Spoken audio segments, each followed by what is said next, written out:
CDP Angkatan 11 Kota Malang. Adapun susunan acara yang pertama adalah pembukaan, kemudian yang kedua sambutan dari Ibu Kepala Sekolah, dan nantinya langsung dilanjutkan designasi oleh Ibu Guru. Baik, selanjutnya yaitu sambutan dari Ibu Kepala Sekolah. Pada yang terhormat Ibu Sri Mursinah SPD MPD, disilakan.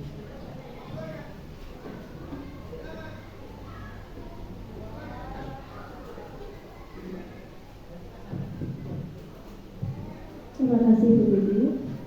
Assalamualaikum warahmatullahi wabarakatuh.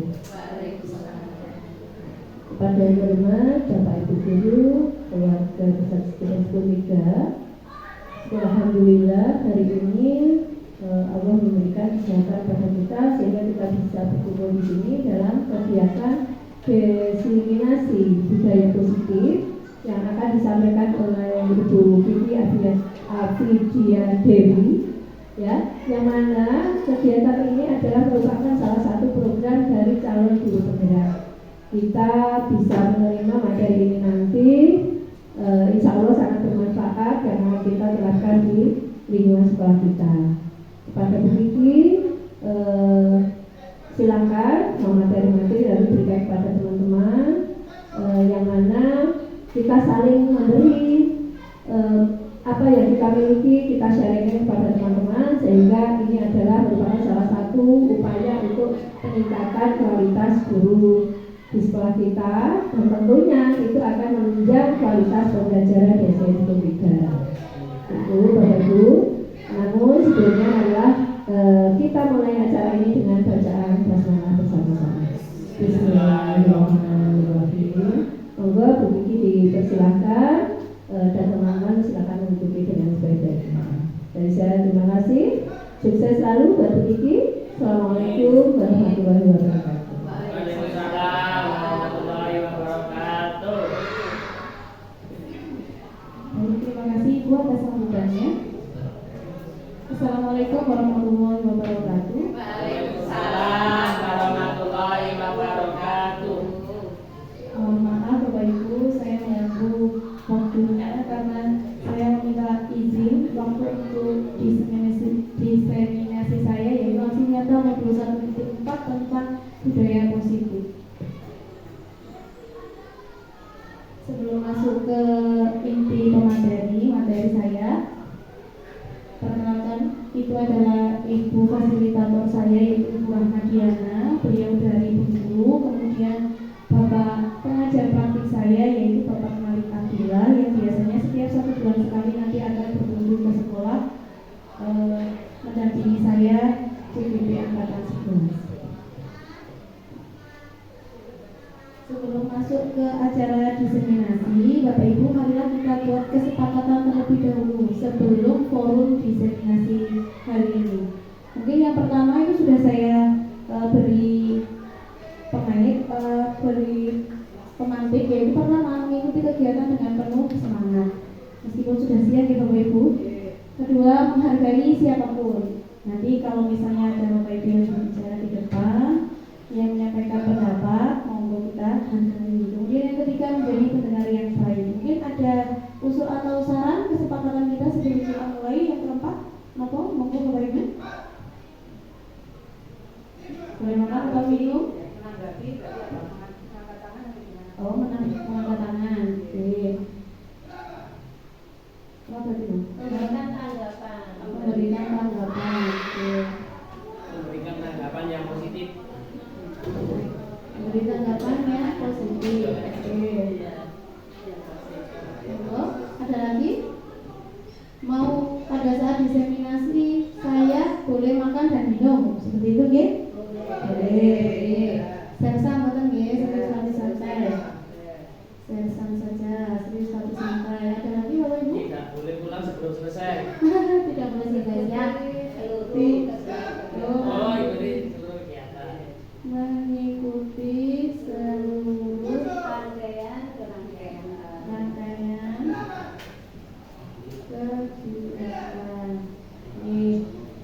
Mohon maaf karena double nih, jadi saya permisi dulu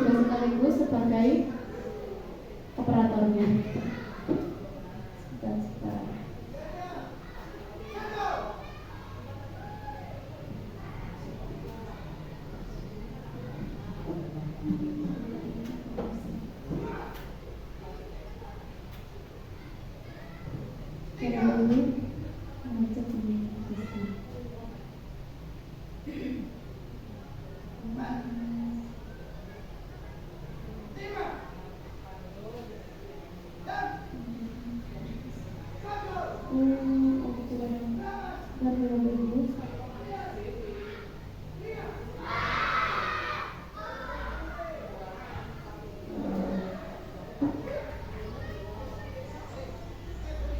Ini kita hari ini ya. Langsung saja sebelum kita memasuki kegiatan kita speaking terlebih dahulu Bapak Ibu. Monggo Bapak Ibu silakan berdiri semuanya. Along, move control, Kalau connecting,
battery low,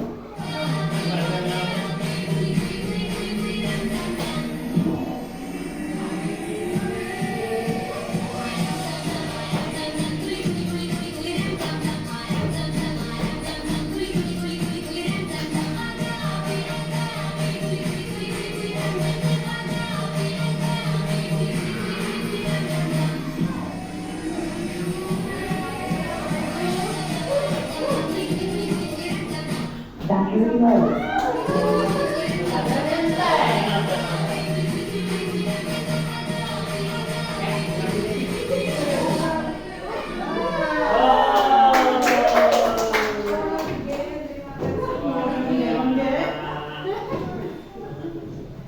Sudah tidak ngantuk Bapak Ibu? Oke, monggo silakan minum dulu boleh.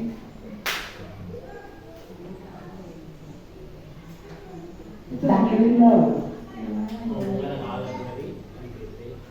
power off,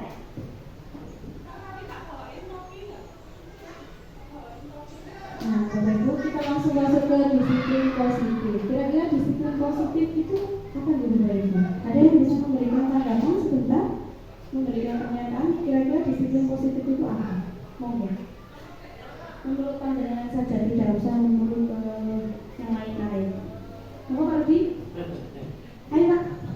Gak apa-apa Pak Rudi? Monggo. Kira-kira disiplin positif. Disiplin positif. Monggo.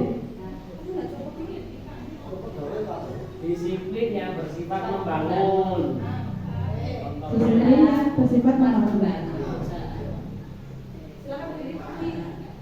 Jadi disiplin positif itu kalau saya kira disiplin yang sifatnya membangun. Nah, seperti apa? Contohnya mungkin ya kita menerapkan mungkin kebiasaan-kebiasaan anak, misalnya di rumah anak misalnya bangun pagi dibiasakan seperti itu, misalnya suruh sholat, akhirnya anak-anak sudah terbiasa bangun pagi sholat subuh mungkin seperti itu. Kan disiplin positif mungkin seperti itu aja. Mungkin barangkali ada yang lain. Monggo satu lagi. Sama tadi Pak saja.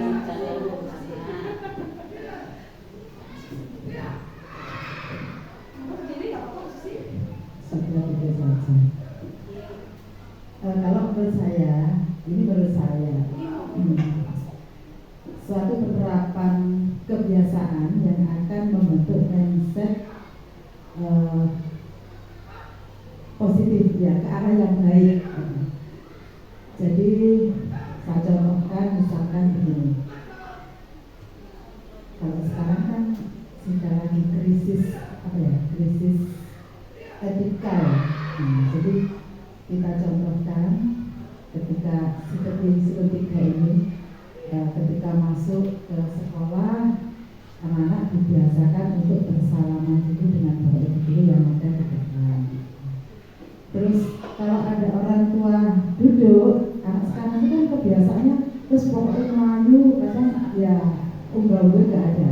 Nah kalau dibiasakan dengan berjalan duduk, nanti akan membentuk mindset anak itu baik gitu.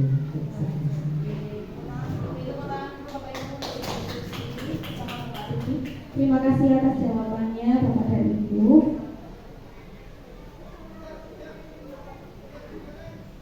Disiplin positif sendiri adalah menumbuhkan disiplin yang didorong dalam diri anak tanpa hukuman dan hadiah. Jadi anak itu tidak boleh diberi embel-embel hukuman dan hadiah. Nanti akan saya jelaskan di materi yang berikutnya, penghargaan dan hukuman ada sendiri. Betul sekali apa yang dikatakan oleh Bapak Rudi dan Ibu Susi, bahwa disiplin positif itu adalah disiplin yang membangun mindset anak supaya berbuat lebih baik, seperti itu, tanpa embel-embel hukuman dan penghargaan. Tujuan dari disiplin positif sendiri adalah menanamkan motivasi yang ada pada murid-murid kita, yaitu untuk menjadi orang yang mereka inginkan dan menghargai diri sendiri dengan nilai-nilai yang mereka percaya. Nah, jadi anak-anak akan menanamkan motivasinya. Motivasi harus dalam diri anak, yaitu motivasi intrinsik. Itu yang akan kita bentuk. Kalau motivasi masih dari luar, contohnya misalnya datang pagi karena takut kena hukuman, itu masih dari luarnya. Harus dari dalam dirinya anak-anak sendiri. Itu yang perlu kita gali nanti. Kemudian Bapak Pendidikan kita, Bapak Ki Haji Dewantara, menyatakan bahwa di mana ada kemerdekaan, disitulah harus ada disiplin yang kuat. Pada calon guru penggerak kali ini di modul 1 itu sudah diberi bekal untuk materi filosofi tentang Ki Haji Dewantara. Bapak kita Ki Haji Dewantara yang memiliki 3 semboyan. Bapak Ibu mungkin semuanya sudah tahu nih semboyannya Bapaknya Haji Dewantara. Mulai dari yang harus solo,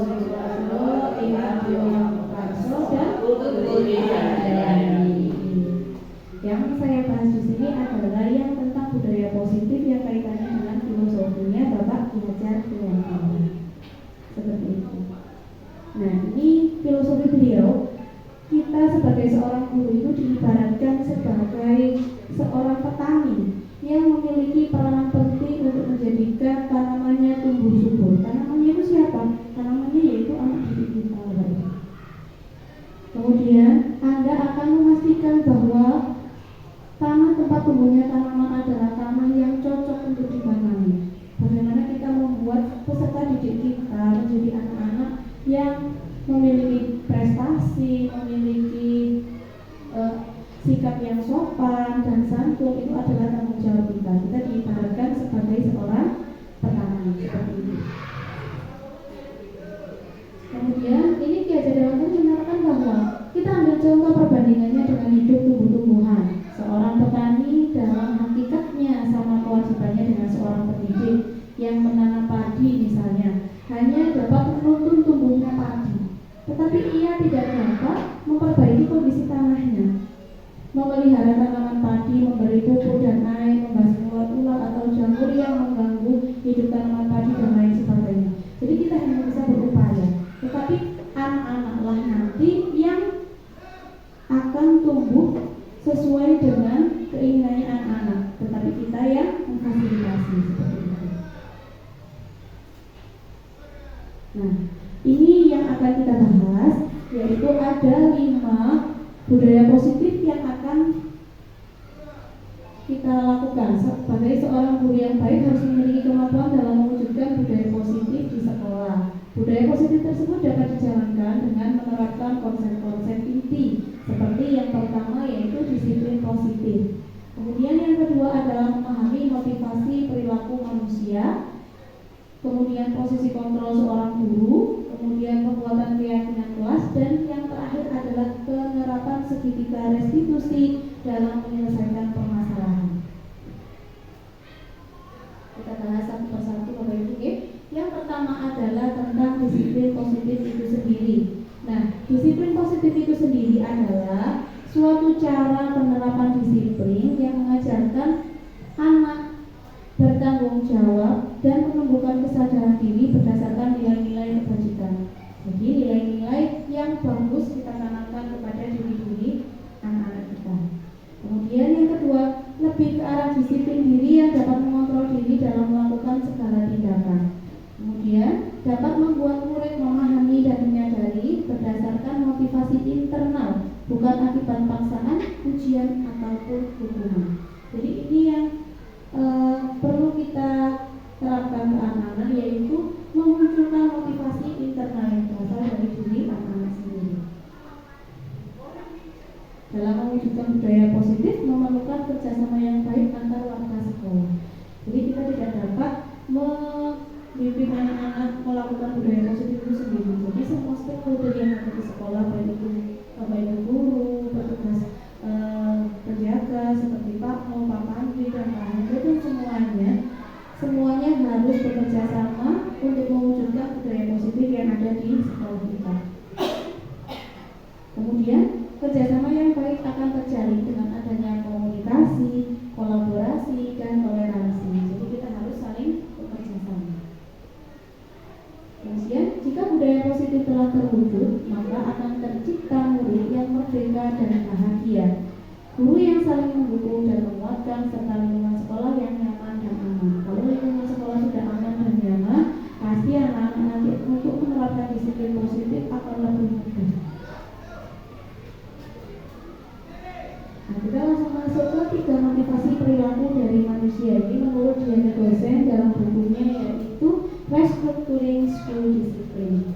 Membagi menjadi 3, yaitu yang pertama, perilaku manusia itu yang pertama menghindari ketidaknyamanan atau hukuman. Jadi ini bisa diibaratkan ke anak-anak, misalnya berangkat pagi supaya tidak mendapatkan hukuman. Jadi anak-anak masih di tahap yang nomor 1, menghindari ketidaknyamanan atau hukuman. Kemudian yang kedua, untuk mendapatkan imbalan atau penghargaan dari orang lain. Contohnya, misalnya anak kelas 1 apabila sudah selesai nanti oleh Bapak Ibu guru diberi stiker misalnya atau stempel bukan atau bangku. Itu boleh sekali atau 2 kali kita lakukan, tapi tidak digunakan terus menerus. Kenapa? Karena akan menimbulkan efek yang tidak baik ke anak. Kemudian yang terakhir yaitu untuk menjadi orang yang mereka inginkan dan menghargai diri sendiri dengan nilai-nilai yang mereka percaya. Kalau yang sudah mau 3 ini sudah masuk ke motivasi internal. Jadi motivasi sudah berasal dari diri anak itu sendiri, tidak dari orang lain, tidak karena hukuman atau tidak karena penghargaan. Guru dapat memilah motivasi perilaku apa yang ada pada diri murid. Jika murid memilih untuk menghindari ketidaknyamanan atau hukuman untuk mendapatkan imbalan atau penghargaan dari orang lain, maka motivasi yang ada pada diri anak adalah motivasi eksternal, masih dari eksternal.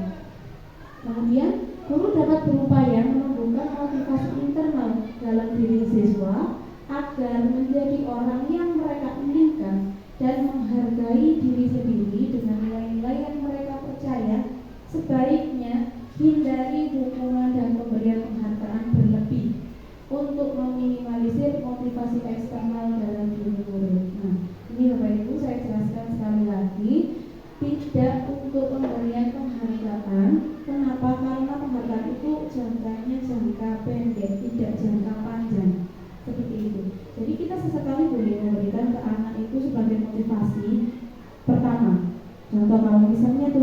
waktu di TK masih belum rapi untuk kelas 1, nanti di kelas 1 dibelajar nulis lagi. Sudah rapi nanti diberi stiker dulu.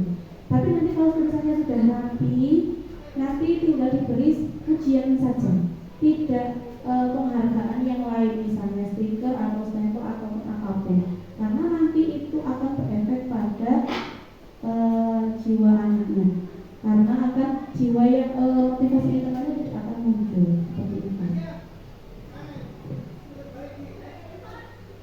Kemudian ini adalah hukuman. Hukuman adalah sanksi fisik maupun psikis untuk kesalahan atau pelanggaran yang dilakukan. Kemudian kalau konsekuensi adalah hasil atau akibat dari suatu tindakan atau keputusan yang bisa bersifat positif maupun negatif. Jadi hukuman sama konsekuensi itu berbeda ya Bapak Ibu. Kalau hukuman itu adalah menyakiti hatinya anak, karena berhubungan bisa psikis, bisa mentalnya anak. Contoh, kita membuka anak itu sudah psikisnya sudah beda. Kalau misalnya konsekuensi itu adalah akibat dari yang dilakukan anak. Kalau Bapak Ibu kira-kira mau yang mana? Hukuman atau konsekuensi? Tergantung peristiwanya nih. Di sini ada beberapa contoh kasus soal. Monggo Bapak Ibu kita jawab bersama-sama. Kalau hukuman tadi menyakiti hati anak karena bisa fisik sama psikisnya kena. Tapi kalau konsekuensi yaitu akibat dari yang anak-anak lakukan, karena tidak mengerjakan PR, misalnya konsekuensinya apa, itu konsekuensi. Kalau yang soal yang pertama ini, hukuman atau konsekuensi Bapak Ibu, mencatat 100 kali di dalam buku kalimat, dengan kalimatnya saya tidak akan terlambat lagi karena terlambat ke sekolah. Kira-kira sanksi atau hukuman? Konsekuensi atau hukuman? Hukuman. Nah, saya tanya dulu nih. Siapa yang menjawab hukuman angkat tangan? Hukuman. Yang menjawab konsekuensi? Karena terlambat ke sekolah. Karena kita harus memberikan hukuman ke anak itu harus relate ya Bapak Ibu. Jadi sesuai dengan yang anak-anak lakukan. Misalnya salahnya apa, hukumannya harus sebanding. Kalau misalnya tidak sebanding, kita tidak perlu memberikan hukuman itu. Seperti itu. Coba kita jawab lagi. Semuanya jawab hukuman ya.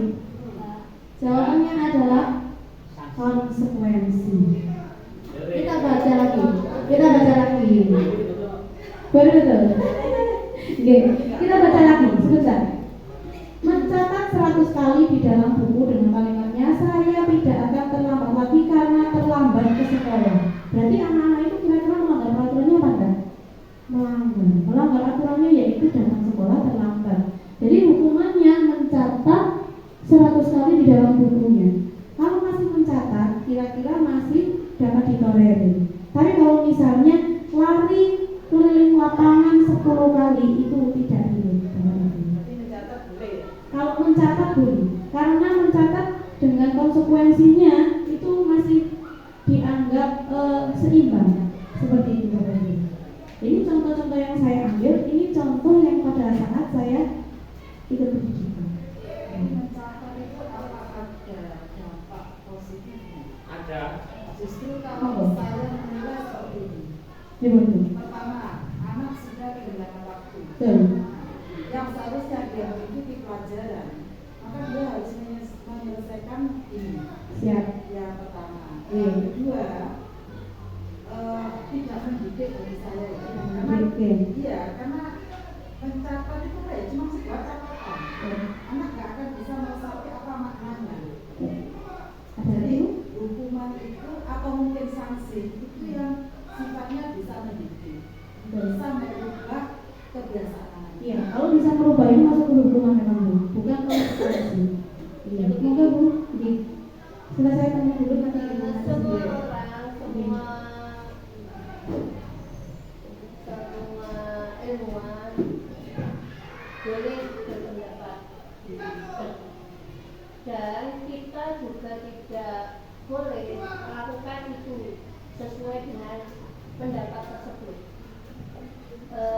Bisa dilakukan, disesuaikan dengan kondisi. Menurut saya kalau konsekuensi yang lebih tepat adalah seberapa lama anak terlambat, maka dia tidak boleh pulang bersama dengan teman-temannya sebelum menyelesaikan yang tertinggal tadi. Itu baru konsekuensi. Dan itu insya Allah lebih mendidik daripada yang ini. Seperti yang sama Yesus itu kerugian. Tapi kalau dia menyelesaikan dari hal yang sudah tertinggal, ya itu diselesaikan di akhir, berarti dia menambah jamnya karena hari tidak terkurangi, mungkin itu adalah bentuk konsekuensi yang lebih cocok. Terima kasih Ibu atas masukannya. Untuk yang konsekuensi yang ini, saya tidak akan terlambat lagi. Ini untuk mengerjakannya berarti bisa di akhir, tidak di awal pada saat anak terlambat. Nanti berarti hukumannya ini ada di akhir hukuman. Konsekuensinya anak-anak ada di akhir, bukan pada saat dia terlambat langsung mengerjakan hukuman. Karena jawabannya itu adalah konsekuensi. Gimana Bu?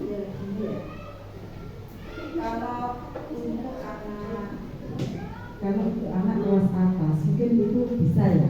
Tapi kalau anak kelas bawah, ketika dia sudah dijemput mau pulang, tapi dia harus menulis. Sedangkan anak-anak dengan usia seperti itu, tulisnya kan masih lama. Nah, di mana anak dengan jam-jam tertentu dia harus segera makan, harus segera istirahat kan gitu. Nah ini kalau saya tetap merugikan dia. Jadi kalau kita mau mengukur mana dampak negatif dan positifnya lebih banyak negatif. Dan ini pun juga Hukuman ya Bu ya? iya seperti ini. Jadi kalau memang yang hukuman boleh, tapi kalau yang mendidik itu akan berubah. Terima kasih Bu Susi atas masukannya. Terima kasih banyak Bapak Ibu yang telah aktif menjawab pertanyaan-pertanyaan dari saya. Terima kasih banyak. Kemudian kita akan lanjut ke soal yang kedua. Lari mengelilingi lapangan basket 2 kali karena terlambat hadir di sekolah. Kira-kira konsekuensi apa hukumannya Bapak Ibu? Lari karena terlambat hadir di sekolah. Hanya ada 2 pilihan, konsekuensi atau hukuman. Iya, jelas-jelas nih, karena ini fisiknya. Ya, ini hukuman. Ya. Ya. Konsekuensi sama hukuman. Sedangkan konsekuensi itu kalau menurut saya itu hal yang sudah disepakati. Nah itu baru namanya konsekuensi. Oleh kedua belah pihak. Kalau ini itu malah satu pihak. Kalau menurut saya konsekuensi itu adalah hal yang sudah disepakati antara kalau sekolah kan murid dengan guru. Sedangkan hukuman itu mungkin sepihak sudah ketentuan tiba-tiba kamu hari ini terlambat, ayo lari 100 putaran 20 kali seperti itu. Kalau menurut saya dulu ya. Terima kasih. Terima kasih Bu Tia atas tambahannya. Betul Bapak Ibu, konsekuensi itu adalah yang sudah kita sepakati. Tapi kalau misalnya hukuman itu langsung dari yang bersangkutan. Misalnya dia terlambat pada saat pelajaran bahasa Inggris misalnya, kemudian memberikan hukuman sesuai dengan kehendak gurunya, seperti itu masuk ke hukuman. Kalau konsekuensi itu sudah masuk ke keyakinan kelas guru atau keyakinan sekolah. Apa kira-kira keyakinan sekolah kalau misalnya terlambat hukumannya apa? Gitu ya. Kemudian masih ada lagi satu, membersihkan coretan yang dibuatnya di meja tulis. Kira-kira masuk konsekuensi atau hukuman?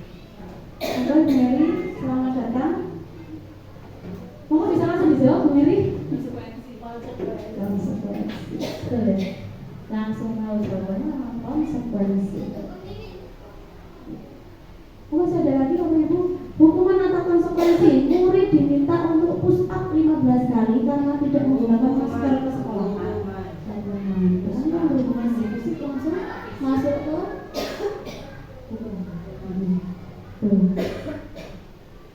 Ibu, sudah, itu yang penghargaan sama hukuman sudah selesai. Sekarang kita berganti posisi, yaitu masuk ke 5 posisi kontrol restitusi. Ada 5 posisi kontrol yang harus kita lakukan sebagai guru. Yang pertama adalah guru sebagai penghukum, kemudian yang kedua guru sebagai pembuat merasa bersalah, kemudian yang ketiga guru sebagai teman, yang keempat guru sebagai pemantau, dan yang terakhir adalah guru sebagai manajer. Kira-kira dari 5 Ibu pilih yang mana? Kalau misalnya disuruh memilih, kira-kira Bapak Ibu guru semua ingin menjadi guru yang seperti apa? Guru sebagai apa? Yang paling bagus mengajarkan saya sebagai teman. Jadi sebagai teman. Sudah kelihatan ya kalau misalnya Bapak Ibu guru kelas 1 mesti pilihnya yang sebagai teman. Akan tetapi posisi yang paling tinggi itu dipegang oleh sebagai manajer. Nah, apabila kita sudah melakukan semuanya mulai dari 1, 2, 3, 4, kemudian sudah ke 5 ini, itu tidak, kita boleh kembali ke posisi guru, posisi sebagai teman atau sebagai pemantau boleh, akan tetapi tidak disarankan. Jadi kita harus terus menjadi yang manajer. Betul sekali. Di sini ada video Bapak Ibu. Kita saksikan bersama terlebih dahulu ya. 5 posisi kontrol itu adalah 1. Posisi penghukum, 2. Posisi pembuat merasa, Battery low. 3. Posisi teman, 4. Posisi pemantau atau monitor, dan 5. Posisi manajer. Untuk lebih memahami kelima posisi tersebut, mari kita saksikan kasus Naren yang terlambat hadir 20 menit di sekolah dan melihat bagaimana kelima posisi kontrol dalam menghadapi masalah tersebut.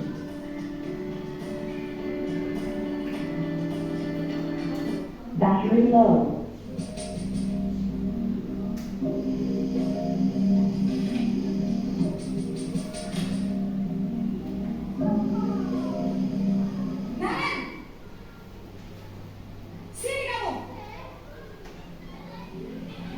Selamat pagi, Bu. Selalu terlambat. Kamu deh, pasti terlambat. Maaf, Bu. Saya Apa? Apa coba? Battery low. Kapan sih kamu tidak terlambat? Malas sekali ya kamu jadi anak. saya Dasar pemalas. Gak kapok-kapok sih kamu. Sudah berapa kali terlambat? Sana, kamu keliling lapangan basket 2 kali. kenapa saya harus keliling lapangan basket, Bu? Kenapa? Kamu melawan ibu. Berani-beraninya jawab. Sudah terlambat. Battery low. Sekarang keliling lapangan basket 5 kali sekalian.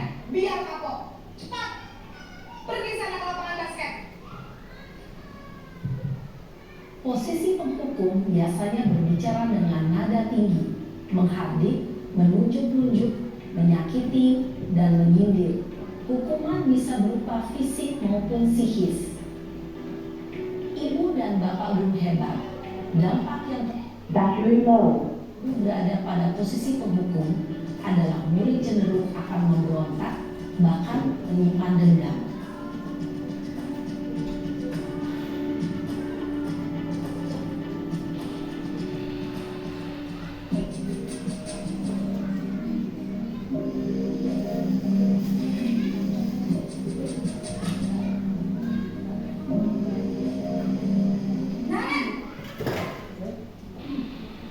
Battery low.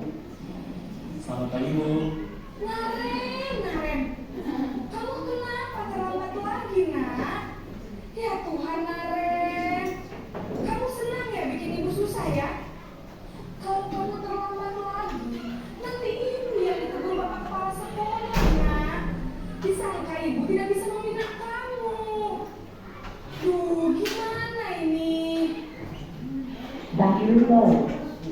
Duh, Gusti. Power off.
dan ia akan menyimpan emosi negatif tersebut di dalam dirinya.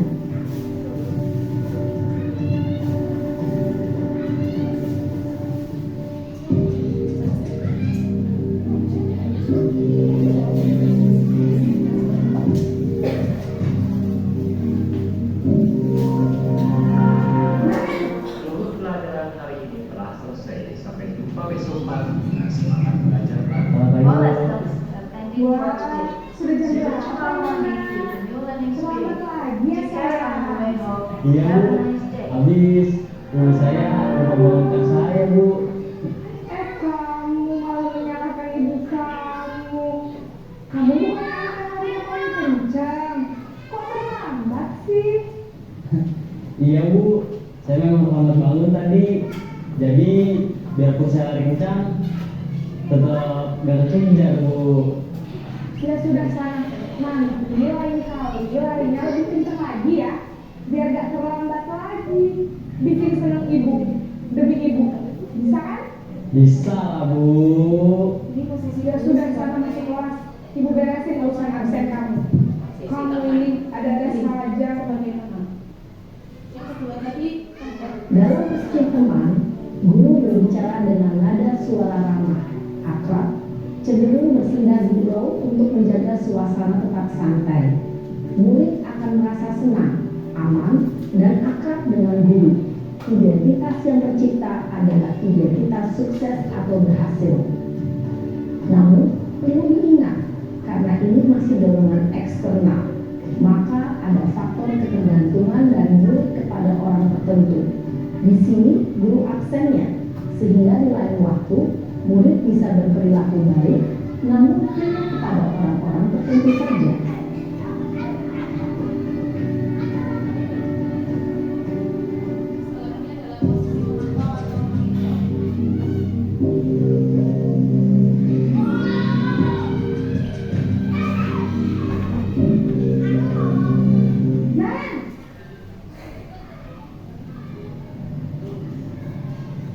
Selamat pagi Bu.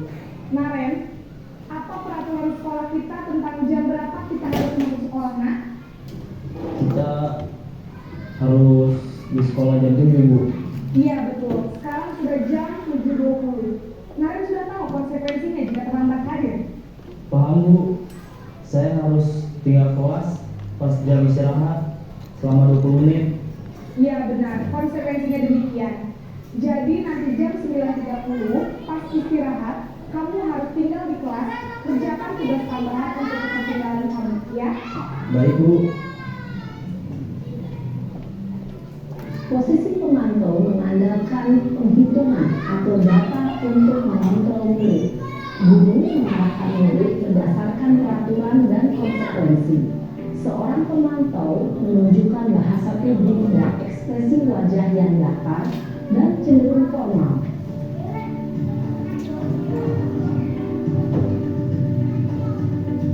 Yang terakhir ini adalah sebagai posisi manajer.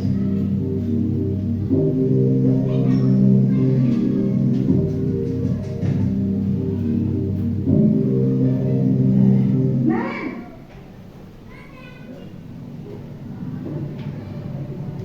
Selamat pagi Bu. Selamat pagi Naren. Maaf Bu, saya terlambat. Iya, sekolah masuknya jam 7, sekarang sudah jam 7.20. Jadi sekarang bagaimana ini Naren? Maaf Bu, saya lupa start alarm saya semalam. Baiklah, menurut kamu, keyakinan sekolah yang mana yang perlu kamu tingkatkan? Menghargai diri sendiri dan orang lain mungkin ya Bu. Setuju. Jadi, apakah Naren meyakini prinsip saling menghormati tersebut? Iya Bu, saya meyakininya. Apakah Naren bersedia memperbaiki masalah keterlambatan ini? Bersedia Bu. Bagaimana kamu akan perbaiki masalah keterlambatan ini? Saya akan coba untuk tidak lupa menyetel alarm saya Bu. Baik, kalau Naren lupa menyetel alarm di rumah, ada orang yang kira-kira bisa bantu mengingatkan tidak? Ada Bu, kakak saya, Kak Emma. Ada lagi selain Kak Emma? Selain Kak Emma, ada ibu saya. Baik, jadi yang mengingatkan Naren Naren adalah Kak Emma dan ibu kamu ya. Kira-kira akan mulai setel alarm kapan Naren? Setelah pulang sekolah, akan segera saya lakukan. Baik, jadi Naren akan setel alarm untuk bangun besok pagi dan akan diingatkan oleh kakak dan ibunda Naren ya. Ada lagi yang mungkin perlu dilakukan Naren agar tidak terlambat bangun lagi? Tidak ada, Bu. Baik Naren, terima kasih untuk kerjasama kamu. Sekarang kamu perlu kembali ke kelas untuk belajar. Baik, Bu. Terima kasih. Posisi manajer adalah posisi kontrol yang disarankan untuk membimbing murid memiliki sikap disiplin yang positif, yaitu murid yang mandiri, bertanggung jawab, dan dapat memecahkan masalah. Tujuan dari posisi ini adalah agar murid dapat berefleksi atas tindakannya. Guru akan lebih tulus memberikan pertanyaan-pertanyaan bermakna, sehingga membuat murid dapat belajar dari kesalahannya dan mencari sebuah solusi untuk menyelesaikannya. Ibu dan bapak guru hebat, setelah mengamati adegan kelima posisi kontrol tadi, kira-kira posisi mana yang paling ideal? Posisi mana yang dapat menunjang motivasi intrinsik murid? Ya, tentu posisi manajer. Posisi ini memang posisi ideal yang ingin dituju setiap pendidik. Pada posisi inilah, guru dapat menerapkan disiplin positif yang berpihak pada murid, yang memerdekakan murid. Perjalanan seorang pendidik tentunya tidak mudah untuk sampai pada posisi seorang manajer. Namun, tujuan kita pasti, yaitu menciptakan murid-murid yang mandiri, merdeka, dan bertanggung jawab. Semoga penggambaran 5 posisi kontrol yang telah diperlihatkan ini dapat menjadi ajang refleksi bagi kita semua, agar dapat terus mengasah dan menerapkan disiplin positif yang memerdekakan murid. Mari terus berlatih dan bersemangat. Selamat menerapkan. Salam dan bahagia, Ibu dan Bapak Guru hebat.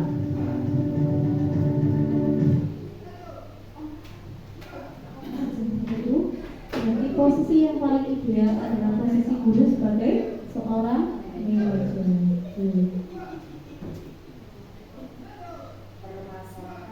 Permasalahannya apa Bu?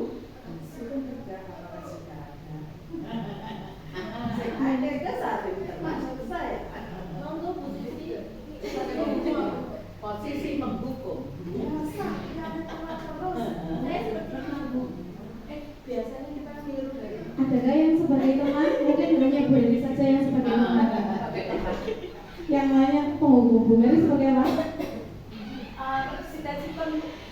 Betul. Iya, peristiwanya gitu.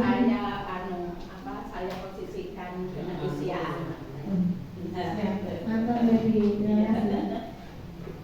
Sekarang posisi kontrol restitusi. Di antara kelima posisi kontrol tersebut, sebaiknya seorang guru menggunakan posisi kontrol sebagai manajer. Itu yang kita harapkan.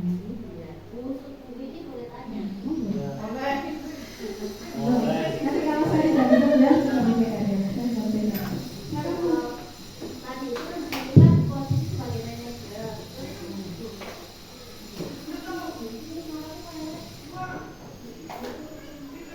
Sebagai manajer tadi dijelaskan kalau menghadapi siswa SMP kalau nggak salah ya begitu. SMP SMA ya. Nah kalau seandainya kita posisikan sebagai manajer menghadapi siswa SD itu seperti apa? Terutama kelas 1-2. Boleh dicontohkan seperti itu? Monggo, pertanyaannya hebat, sangat berbobot sekali. Terima kasih tepuk tangan dari Lucia.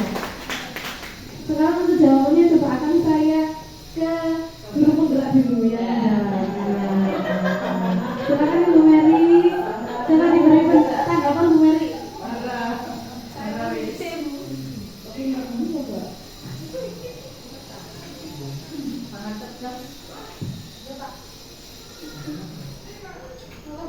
Terima kasih Bu Titi. Ini sebetulnya sama dengan Bu Ida ya, kita curhat ya di sini ya. Sesi curhat. Kebetulan juga saya pernah ngaji di kelas 1 juga. Kita kalau di kelas 1 mungkin belum bisa sepenuhnya jadi manajer. Ada kalau waktunya 1 menit jadi manajer, 1 menit selanjutnya jadi teman, ada lagi 1 menit selanjutnya kita jadi manajer lagi.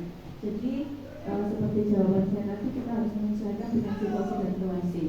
Apalagi karakteristik anak-anak kelas 1 dan kelas 2 itu masih ingin bermanja dengan gurunya, apa-apa manut gurunya. Sudah selesai mengerjakan A, B sampai nomor 10, tanya ke gurunya. Belum sudah selesai 1 sampai 5, tanya lagi sama gurunya. Semuanya bertanya kepada gurunya. Jadi memang di kelas 1 dan kelas 2 ini harus gurunya pintar-pintar dan pandai-pandai mengatur dirinya, memposisikan dirinya sebagai manajer atau sebagai teman. Gitu. Jadi kita tidak bisa menyamakan misalnya Bu Iki dengan Bu Tia misalnya sama-sama guru kelas 2, kemudian menyamakan persepsinya. Oh aku kelas 2A tak pakai untuk jadi manajer semuanya, tidak bisa karena kondisi saya juga berbeda, kondisi kelasnya juga berbeda, moodnya anak-anak juga berbeda. Yang jelas kita sebagai guru harus bisa mengendalikan diri tadi, memposisikan dan mengendalikan diri kita.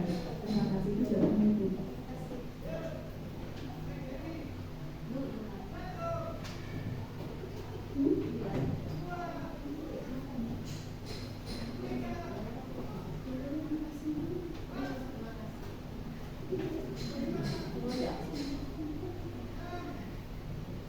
Terima kasih Bu Mary atas tanggapannya dan masukannya. Memang benar, kita sebagai seorang guru SD itu tidak bisa disamakan dengan yang SMP dan SMA. Memang idealnya adalah posisi kita harus sebagai manajer, tetapi kita juga harus melihat kondisi siswa kita. Nah, kalau misalnya kondisi siswa kita itu seperti kelas 1, terutama kayak ada siswa saya, kita memposisikan sebagai manajer dengan menanyakan kepada anak-anak apa keyakinan kelas kita, apa kesepakatan kelas kita yang sudah kita perbuat. Mungkin anak-anak akan lupa kalau kelas 1. Kalau kelas tinggi, kelas 3, 4, 5, 6 mungkin sudah hafal dengan keyakinan kelasnya. Tapi kalau kelas rendah mungkin masih belum hafal. Jadi kita menyesuaikan posisi kita sesuai dengan siswa kita. Seperti itu. Ini dari situ sudah jelas itu ya.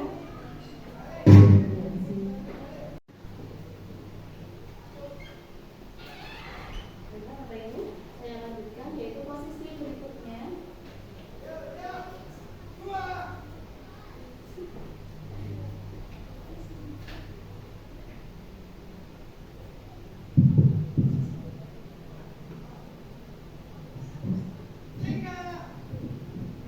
Sebagai manajer, guru dapat berbuat sesuatu bersama dengan murid, mempersilahkan murid bertanggung jawab dan mendukung murid agar dapat menemukan solusinya. Seperti contoh yang tadi, yaitu dengan menanyakan keyakinan kelas yang dibuat, kemudian berjanji kira-kira kapan mau melaksanakan kesepakatan. Kemudian selain itu, posisi manajer mengacu pada restitusi yang dapat menjadikan murid sebagai manajer bagi dirinya sendiri, sehingga dapat tercipta identitas positif pada diri murid. Ini yang diinginkan dari posisi guru sebagai manajer. Jadi nanti siswa akan diminta mencari solusi dari kesalahan yang mereka perbuat. Kira-kira mereka sudah terlambat, kira-kira apa penyelesaiannya. Nah, posisi guru sebagai manajer ini akan menjadikan siswa tersebut mengetahui identitas dirinya, bagaimana menemukan solusinya. Seperti itu. Nah, di sini ada soal lagi ya Bu. Mari kita pecahkan. Siapa yang mengatakan dengan posisi kontrol mana yang sering mengucapkan pertanyaan-pertanyaan yang tersedia? Yang pertama, saya kecewa sekali dengan kamu. Kira-kira yang biasanya bicara saya kecewa sekali dengan kamu itu siapa Bapak Ibu? Penghukum, pembuat orang merasa bersalah, teman atau pemantau? Siapa? Penghukum. Saya kecewa sekali dengan kamu. Pembuat merasa bersalah, teman, pemantau. Penghukum sudah ada, yang B ada, yang C ada yang ngomong C? Yang D? Kita lihat jawabannya. Yang itu adalah pembuat orang merasa bersalah. Kenapa? Karena saya kecewa sekali dengan kamu. Iya, pembuat merasa bersalah bahwa orang lain sudah kecewa dengan kita. Kemudian soal yang kedua, aku hebat kan bisa bikin ibu guru kejar aku. Kira-kira apa Bapak Ibu? Penguasaan, kesenangan, cinta dan kasih sayang atau kebebasan? Ini kebutuhan siswa. Apa? Aku hebat kan bisa bikin ibu guru kejar aku. Penguasaan, kesenangan, cinta dan kasih sayang atau kebebasan? Penguasaan. Berarti anak itu merasa sudah bisa menguasai gurunya. Kemudian yang ketiga, aku bosan belajar mewarnai terus di dalam kelas. Kira-kira butuh apa kira-kira anak waktu itu? Kebebasan, penguasaan, kesenangan atau cinta dan kasih sayang? Kesenangan. Kesenangan apa kebebasan ibu ya? Pokoknya jawabannya ke. Jawabannya adalah kebebasan. Ya, karena dia bosan belajar terus di dalam kelas, berarti dia ingin bebas. Kalau bosan belajar di dalam kelas, berarti kita harus sebagai seorang guru harus sudah siap mengajari anak-anak di luar kelas. Nah, sekarang kita masuk ke keyakinan sekolah atau kelas, Bapak Ibu. Saya yakin di sini Bapak Ibu semua sudah membuat keyakinan kelas bersama dengan anak-anak.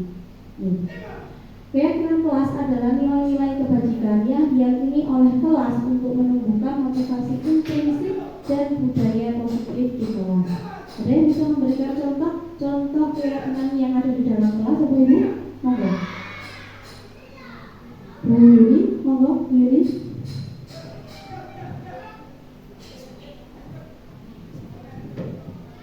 Di sini anak-anak diminta untuk mengerjakan satu soal.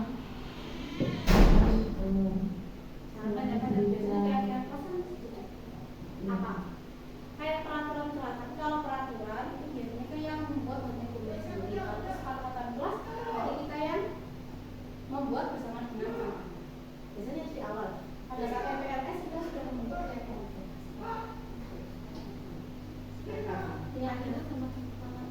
Beda ini kesepakatan sama peraturan berbeda. Kalau peraturan itu yang membuat hanya kayak hukuman sama konsekuensi tadi. Kalau hukuman itu dari yang bersangkutan tidak ada kesepakatan, tapi kalau konsekuensi sudah ada kesepakatan. Sama dengan keyakinan.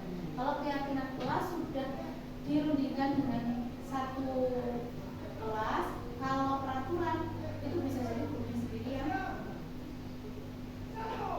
Bapak Ibu, saya bantu menuliskan di depan sini kira-kira peraturan apa yang sudah Bapak Ibu tuliskan di dalam kelas. Peraturan kelas. Berarti keyakinan itu sama dengan kesepakatan dari Bu. Ada? Keyakinan itu sama dengan kesepakatan kelas maksudnya. Ya, tapi beda dengan peraturan. Ya, kesepakatan kelas. Ya, dari peraturan itu nanti ada kata-kata yang harus kita hilangkan. Contohnya dilarang, jangan, tidak boleh, itu tidak boleh. Contohnya jangan buang sampah sembarangan. Itu kan bagus gitu ya. Untuk keyakinan kelas boleh. Tapi kalau di keyakinan kelas tidak boleh ada kata-kata dilarang atau jangan. Jadi kira-kira dijadikan kalimat seperti apa Bapak Ibu? Buanglah sampah. Tidak boleh ada kata-kata melarang. Itu kemarin yang sangat di garis bawahi bahwa kita tidak boleh menggunakan kata larangan kepada anak untuk membuat keyakinan itu.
tidak menyela ya.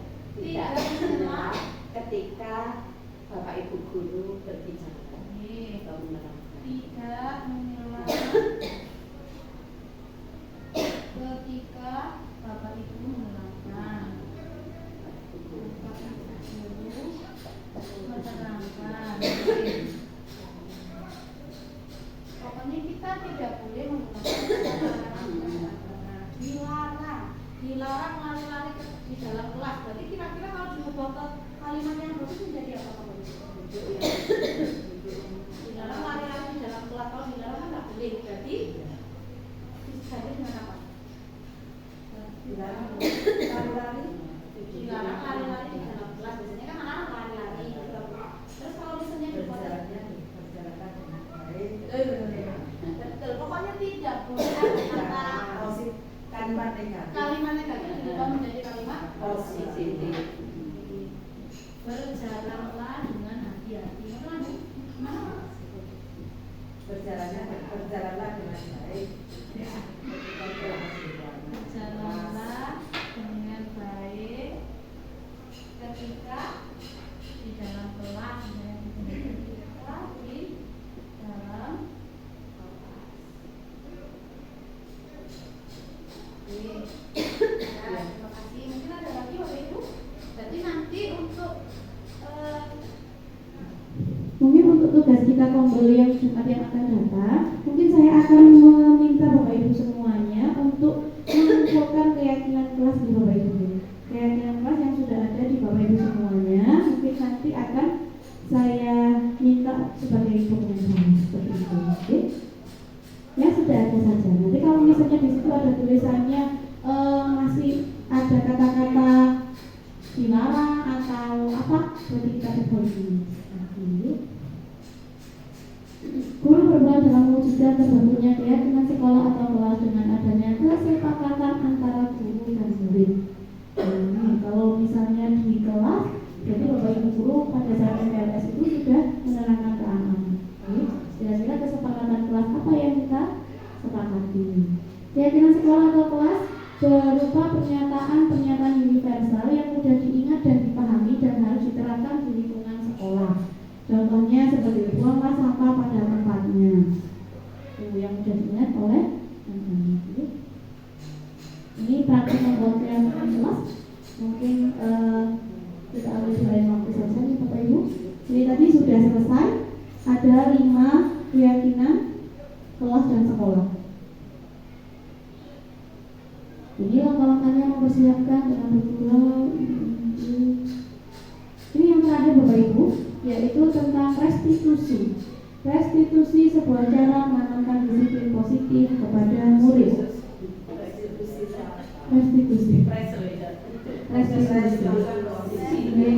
Restitusi adalah proses menciptakan kondisi bagi murid untuk memperbaiki kesalahan mereka sehingga mereka bisa kembali pada kelompok mereka dengan karakter yang lebih kuat. Jadi kalau misalnya anak-anak itu berbuat salah, maka kita harus melakukan sedikit restitusi yang ada. Ini 3 restitusinya. Yang pertama yaitu menstabilkan identitas. Yang kedua yaitu validasi tindakan yang salah, dan yang ketiga menanyakan keyakinan. Guru yang berperan sebagai manajer menggunakan segitiga restitusi dalam penyelesaian masalah melalui 3 tahapannya, yaitu yang pertama menstabilkan identitas, yang kedua validasi tindakan yang salah, kemudian yang ketiga menanyakan keyakinan. Tadi sudah ada contohnya di Bapak Ibu di video yang tadi. Menstabilkan identitas itu ditanyai kenapa kok bisa terlambat kayak yang tadi itu. Nah, kenapa kok datang terlambat? Karena lupa menyetel alarm. Nah, itu menstabilkan identitas. Kalau validasi tindakan yang salah itu ditanyai anaknya, siswanya. Kira-kira menurut kamu kalau terlambat ke sekolah itu apa kira-kira konsekuensinya? Kamu ibu gurunya tadi bilang seperti itu. Kemudian menanyakan keyakinan. Apakah kamu tahu keyakinan kelas yang sudah kamu langgar kemarin, keyakinan sekolah? Nah, itu masuk ke menanyakan keyakinan yang ketiga. Jadi yang di posisi manajer tadi itu sudah 3-3-nya dilakukan oleh ibu guru tadi. Yang pertama tujuan seketika restitusi. Tujuannya adalah menghasilkan murid yang mandiri dan bertanggung jawab. Ini yang diharapkan. Yang pertama, menstabilkan identitas. Menstabilkan identitas dilakukan berdasarkan prinsip bahwa membuat kesalahan adalah bagian dari proses pembelajaran yang nantinya akan menggeser identitas gagal ke arah ke identitas sukses. Contohnya, Bapak Ibu guru juga pernah melakukan kesalahan, Nak. Nah, kira-kira kesalahan kamu, nah seperti itu. Itu menstabilkan identitas. Jadi disamaratakan. Kemudian yang kedua, validasi tindakan yang salah. Validasi tindakan yang salah dilakukan berdasarkan prinsip bahwa setiap perilaku berupaya memenuhi suatu kebutuhan tertentu, sehingga guru atau orang tua akan bergeser dari pemikiran stimulus respon menjadi proaktif serta akan lebih mengenali dan mengakui kebutuhan murid. Dan yang terakhir yaitu menanyakan keyakinan. Menanyakan keyakinan dilakukan dengan memberikan pertanyaan-pertanyaan bermakna kepada murid untuk memunculkan motivasi secara intrinsik sehingga mampu mengaitkan keyakinannya dengan tindakan yang salah. Nah, ini yang ketiga ini sudah memunculkan motivasi secara intrinsik, sudah dari dalam bunyinya, tidak karena hukuman atau penghargaan yang ada. Ini video YouTube. Sebelum geser ke YouTube, ini saya lanjutkan dulu di Bapak Ibu. Ini yang terakhir yaitu 5 kebutuhan dasar manusia. Ada 5 kebutuhan dasarnya. Yang pertama, kebutuhan bertahan hidup. Kira-kira kalau manusia butuh bertahan hidup, apa butuh jawabannya? Butuh. Itu apa? Bertahan hidup ya untuk hidup, untuk makan. Kebutuhan bertahan hidup. Kebutuhan bertahan hidup itu adalah survival, kebutuhan yang bersifat fisiologis untuk bertahan hidup, misalnya kesehatan, rumah, dan makan. Kalau kita tidak makan, ya tidak bisa hidup. Kalau tidak ada rumah ataupun tempat untuk tinggal, kita juga tidak akan bisa hidup dengan nyaman. Maksudnya seperti itu.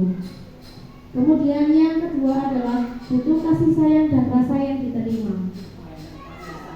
Kasih sayang dan rasa diterima ini berlaku jika siswa kita itu ini Bapak Ibu, anak berkebutuhan khusus.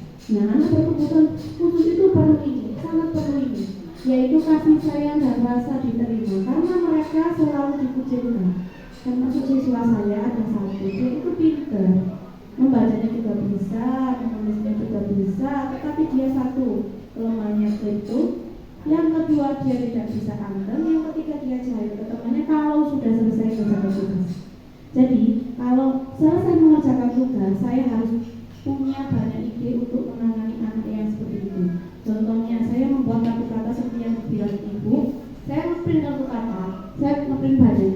Nanti kalau misalnya anaknya sudah selesai, di meja itu saya turut duduk. Kenapa kalau tidak di atas meja saja? Satu, karena kalau di atas meja, dia masih bergurau dengan temannya dan ngambil temannya. Akhirnya saya taruh di bawah, saya kasih karpet di bawah, dia mainan kotak-kotaknya. Kalau sudah selesai, baru dia bisa menyelesaikan itu. Itu bisa. Anaknya sudah tidak nakal lagi. Nah, masalahnya mereka itu butuh kasih sayang dan rasa diterima di situ. Kan kasihan kalau misalnya mereka itu dikucilkan. Kalau misalnya itu loh, dia itu loh nakal, dia itu loh nggak bisa aku, dan dia itu loh sering ngambil teman-teman, itu kasihan. Jadi kita harus punya trik atau cara agar anak yang seperti itu tidak merasa dikucilkan. Kemudian yang ketiga adalah penguasaan, kebutuhan pengakuan atas kemampuan. Kebutuhan ini berhubungan dengan kekuatan untuk mencapai sesuatu, menjadi kompeten, menjadi terampil, diakui atas prestasi dan keterampilan kita, didengarkan dan memiliki rasa harga diri. Jadi penguasaan atau pengakuan itu juga tidak perlukan. Contoh diakui kalau misalnya anak-anak itu memang yang pintar, ya mereka butuh pengakuan bahwa misalnya kayak yang dilakukan ibu itu benar. Waktu anak-anak ada piagam atau mengikuti kegiatan lomba upacara itu disebutkan itu benar. Itu masuk ke sini kebutuhan anak-anak yaitu penguasaan atau kebutuhan pengakuan atas kemampuan. Jadi diakui, oh ini loh saya kemarin ikut lomba tari dan saya itu menang juara ini. Nah pada saat upacara sama ibu diberikan piagamnya, selamat ya nak atas sudah menjadi juara lomba ini. Itu anak-anak akan merasa bangga. Itu butuh kita lakukan kepada anak-anak kita. Kemudian yang keempat yaitu kebebasan, kebutuhan akan pilihan. Kebutuhan untuk bebas adalah kebutuhan akan kemandirian, otonomi, memiliki pilihan dan mampu mengendalikan arah hidup seseorang. Jadi kebebasan itu di sini kebebasan untuk memilih pendapat. Jadi misalnya kalau misalnya yang tadi kan ada sekolah, misalnya bosan di dalam kelas. Kira-kira kalau anak-anak bosan belajar di dalam kelas, pilihannya hanya ada dua pilihan, satu belajar di dalam kelas atau dua di luar kelas. Jadi Bapak Ibu semuanya harus bisa menyiapkan dua kegiatan ini, berada di dalam kelas maupun di luar kelas. Kemudian yang terakhir yaitu kebutuhan kesenangan, kebutuhan untuk merasa senang. Kebutuhan akan kesenangan adalah kebutuhan untuk mencari kesenangan, bermain dan tertawa. Jadi anak-anak itu butuh kesenangan. Jadi pada saat istirahat ataupun pada saat pelajaran sudah selesai, bisa kita isi dengan ice breaking atau game supaya anak-anak merasa senang pada saat pembelajaran kita, dan anak-anak pada saat kita tidak mengajar, anak-anak itu merindukan kita seperti itu. Bagaimana cara kita menjadi guru yang sangat dirindukan oleh siswa kita apabila kita tidak masuk ataupun tidak datang. Mungkin itu saja yang dapat saya sampaikan. Kalau ikut di slide saya ini ada 92 slide Bapak Ibu. Kita cukupkan sampai di sini. Kemudian terakhir kita lihat video sekali lagi ya. Kemudian selesai. Untuk mengimplikasikan teori tentang budaya positif, kita minta pendapat teman-teman.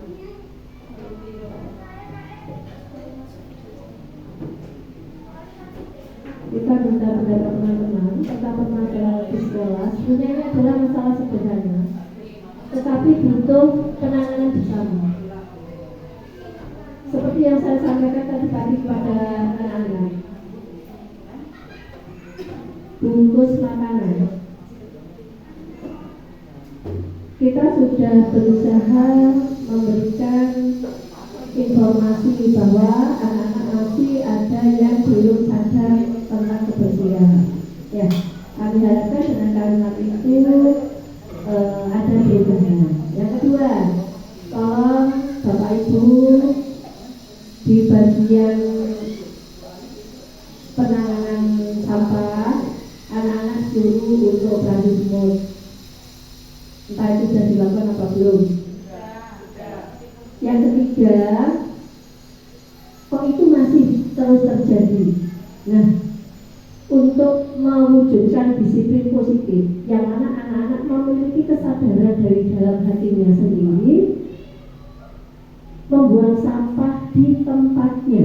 Nah, solusinya bagaimana? Kalau ini bagus, maka ini bisa menjadi best practice untuk pendidikan. Terima kasih banyak Ibu. Moga Bapak Ibu yang lain, ini tugas kita, PR kita bersama. Karena memang kalau pagi itu halaman sekolah itu sudah bersih. Sampai istirahat pertama, sudah sampah itu sudah mulai penuh dan ada di atas tutupnya sampah itu sudah ada sampah. Memang seperti itu. Kemudian istirahat kedua malah tambah banyak. Nah ini pada saat kalau kelas 1 sudah diberi, tapi mungkin tidak rutin Mas ya.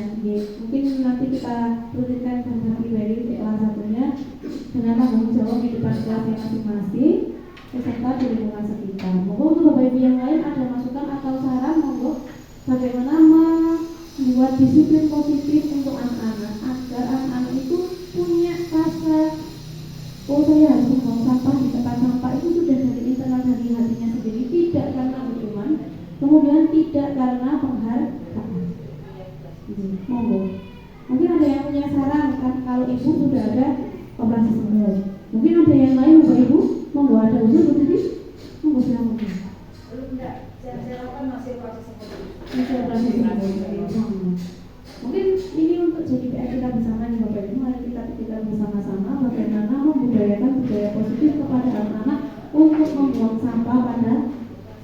sampahnya. Tanpa pesan saya satu, setiap kelas memiliki duta kebersihan. Apakah sudah mencatat teman siapa yang membuang sampah yang belum temukan? Hanya itu, temukan siapa sih yang membuang.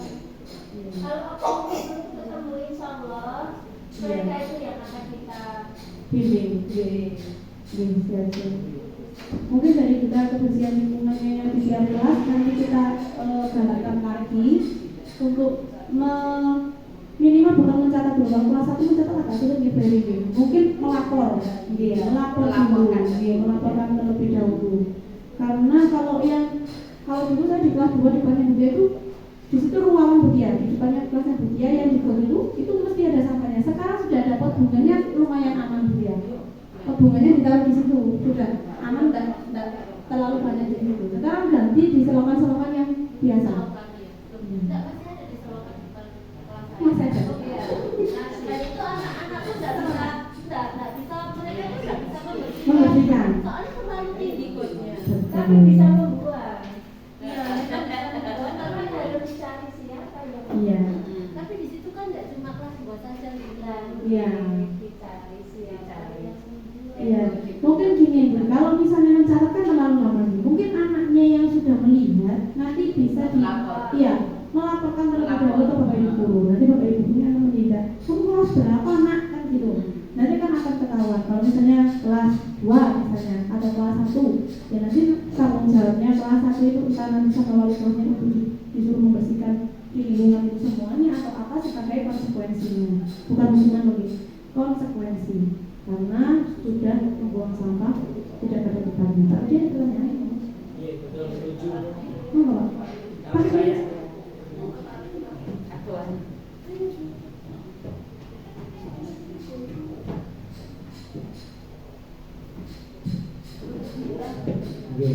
kalau saya ini sependapat mungkin sama. Jadi memang betul kita bentuk duta sampah setiap kelas.